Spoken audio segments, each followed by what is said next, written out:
everyone, moving right along to book 44, Amy Moves In. Let's start with the good. I got this book at McKay's, which is my favorite used bookstore. It's a couple location chain in Tennessee. We've also been to one in DC, and I understand there's new locations in North Carolina, so we might need to go there. McKay's this is so off topic, but that's okay. McKay's is a warehouse that is so incredibly organized, and they have great prices. So if you find yourself in Nashville, Chattanooga, or Lexington, make sure you check them out. Well worth the visit. So, shameless plug for McKay's. I don't like the cover of this book. I do think Jessica looks very pretty. Lila, that's not a good look for her. She is giving Mandy Miller a similar side eye on the cover of book 48, and her message is clearly, I don't want to be here, I'm better than you. So I don't like that. I also don't like Amy right in the middle. She just looks really smarmy here, and I mean, definitely she washed her hair, so that's an improvement over her cover art from book 4, but I don't like the facial structure, and I think her chin is too pointy. It makes her look a little diabolical. So in this book, Amy's house burns down, and she is going to stay with the Wakefields until mom and dad get a new house. That is preposterous right there. And they have insurance because they keep talking about the insurance agents are putting together a report. They need to find out the cause of damage. And one of the things homeowners insurance does pay for in situations like this is a rental house or a long-term hotel situation. But for the sake of the story, mom and dad are living with an uncle, and Amy's going to live with the Wakefields. Never mind that this was a super traumatic experience, and the family might want to be together. For the sake of conflict and drama, Amy has to move in. So let's not even think about how long it can potentially take to buy a house. In Sweet Valley, it takes 2 weeks. So everything is good at first. Elizabeth and Amy are besties, but then they get on each other's nerves, as is to be expected when you get an unexpected roommate, no matter who it is. And funny enough, Amy starts buddying up with Jessica, which is just ridiculous. And while the whole thing's going on, Amy is very worried that she has actually started the fire. This is so asinine. The family has a fireplace, and at one point Amy says to Elizabeth, it's kind of chilly. Do you want to start a fire? Amy, you're 12 years old. So Elizabeth goes home, and it winds up that, Amy started the fire after all. But before she did that, she cleared out some of the ashes and put them in a paper bag, which she left on the carpet. And that is just a terrible decision. Amy, you're smarter than that. So the whole book, she's worried that she caused the fire, but surprise, no, it was faulty wiring, isn't it always? So Amy breaks her arm in the fire. She basically does it just tripping over her shoelaces. But Carolyn has started some rumors, and anytime Amy tries to correct it, they kind of interrupt her and not let her tell the truth. So this story just grows and grows and grows, and she just becomes a nasty person in the process. And Elizabeth is pretty nasty too. I'll get to some text evidence from her. On the very back, it says, when Amy tells her new friends one of Elizabeth's biggest secrets, it's the last straw. And the great big secret is that one night Elizabeth picked up an old koala bear and held it while she slept. And it's like, who cares? And, had she laughed it off, no one would have cared. But she gets all bent out of shape, so everyone starts calling her Baby Bear, which is it's not funny. Yes, it is. So, of course, by the end of the book, they The unicorns get bored with Amy, so she goes back to Elizabeth's bestie, and the parents buy a house super quickly, and the fire wasn't Amy's fault after all. The next book is another horse book. Who cares? So, things on the a number of pieces of text evidence. Page 6. Mrs. Wakefield had just finished a big decorating project for Henry Dennis, the famous Hollywood movie scriptwriter who had recently moved to Sweet Valley. He moved to Sweet Valley in book 6. This is book 44. And these books were published monthly, so let's assume 1 month passes in each book. It has been well over 3 years, and I don't think Mom's a very good decorator if it takes her that long. So, Elizabeth, page 22. Elizabeth's terrible. She's supposed to be the sensitive, loving twin, and she's not. So she says, "It must be terrible to lose all of your things," she said. But still, it must have been pretty exciting to see the firemen at work with their hoses and axes. No, Elizabeth, it's not. When all of your your house, all of your rooms, all of your contents, everything you have ever owned is getting destroyed, it is not exciting to watch the firemen at work. Jessica is no better. This is on page 28, where they realize Amy doesn't really have any clothing. And, of course, Jessica turns around. Jessica shuddered, thinking of her own stuffed closet. "I can't imagine anything more horrible than losing my clothes. Except maybe losing my new Melody Power tape," she added. "Or my autograph collection. Or my Johnny Buck poster." Jessica, that's way to be shallow and pathetic. So just coincidentally, and they've mentioned this a couple times, Amy's mom she's a reporter for one of the local TV channels.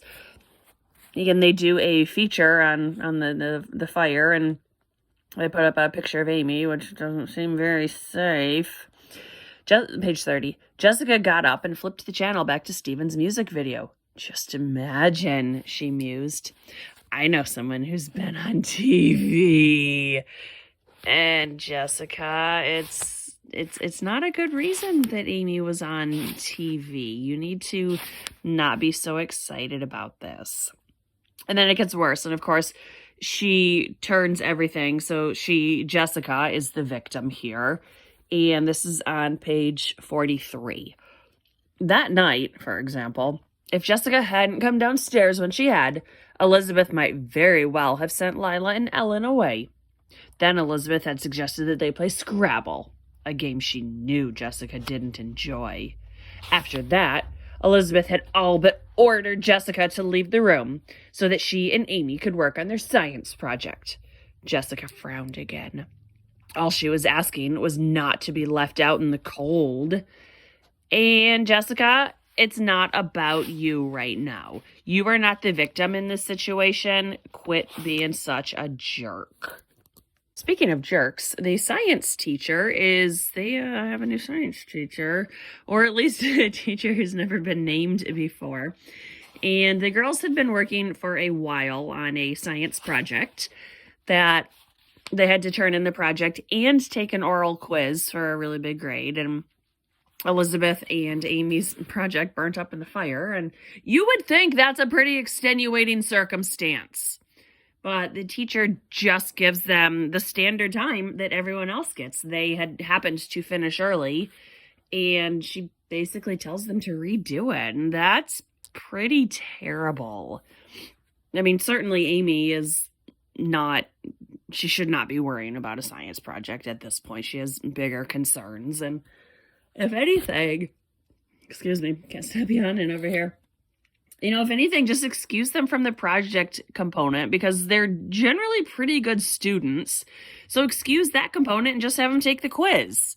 But instead, she has to be a selfish cow and tell the girls to completely redo this entire project. And that's not good.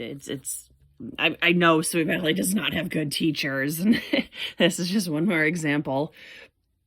So This part is on page 65. It's a couple of Elizabeth's friends talking to her, and the unicorns are getting distracted because Brooke is having this party, and they've decided that they all love Brooke now because they want to glom on to her party. So Sophia nodded. Brooke's party must not be giving them enough to talk about. Otherwise, they'd be sick and tired of hearing Amy tell about how she jumped out of her window and missed the net. Elizabeth: missed the net? And about how the ambulance almost crashed when it ran the red light, Julie added. And about how the doctor said Amy's broken arm was the worst he'd seen in 30 years of broken arms, Sophia went on. And this story, well, it keeps going. Elizabeth stared at her friends. Wreck. Worst break? What are you talking about? Sophia frowned. You know, Elizabeth. Amy broke her arm when the smoke and flames forced her to jump out the window. Right, Julie agreed. And the ambulance driver was going so fast that he skidded through a red light and nearly wiped out another car. And Amy has a broken arm. You do not justify an ambulance expense for that. I once broke a bone in my hand, and they made me go to Children's Hospital because it was right at the knuckle, and they wanted a specialist to set it, not just our small emergency room. And at Children's, they had me wait about 8 hours because I was not a medical emergency. I was an uncomfortable patient who could wait. So I seriously doubt that the insurance is going to pay for the ambulance. So anyway, you know who this story sounds like? Karen Brewer.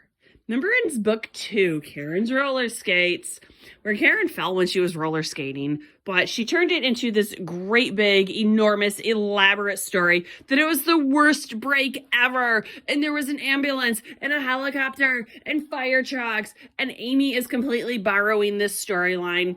And it didn't work for Karen, and it didn't work here, and I don't like it. Okay, couple more rant over. This is page 79.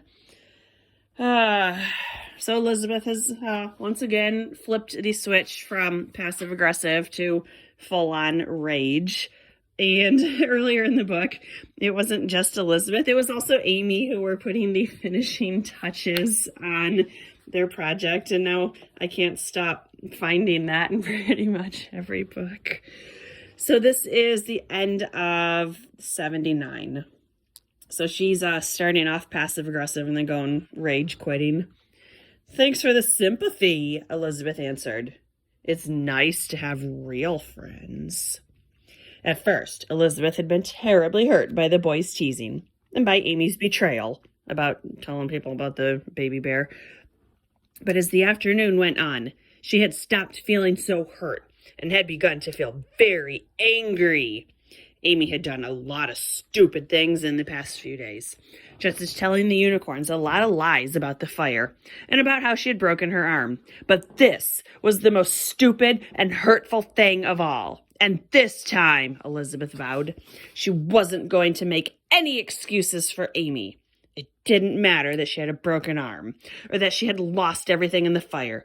Amy was going to own up to what she had done. She was going to apologize, or else. And Elizabeth, you need to relax here. Maybe if you weren't so repressive and keeping everything in, you might not have these explosions so often. And then 82, oh geez, the girls are fighting, and whatever, Elizabeth shouted back, "You're going to listen while I tell you exactly what I think about the way you've been acting lately. Hanging around with the unicorns, ignoring me, Julie, and Sophia, acting like a slob." "A slob?" Amy screamed. "That's right," Elizabeth screamed back. "Ever since you moved in, my room's been a disaster area." Elizabeth felt her face flame. Slob was the very worst name she had ever called anybody. Oh, Elizabeth, just wait till you get to high school and your sister steals your boyfriend and then does it 10 more times. So this book, it's not very good. I don't really like Amy because I know who she becomes in high school. And this book was very similar to book 35, Amy's Pen Pal, where Samantha tells lies and exaggerations to get in good with the unicorns. It was super similar to that. I also found it way too similar to Karen's roller skates. So it's Francine, write your own stories here. Quit recycling plot points. Although I know that definitely happens a lot in this series. So this book was not good. The next one is Lucy Takes the Reins. It's a horse book. Elizabeth will be happy. It focuses on Lucy and on Ted, the guy at the stables. So it does not focus on our twins, and therefore it's not going to be a very good book. But I will get to that one next week. This was 44. Amy Moves In. Thanks for watching. Bye.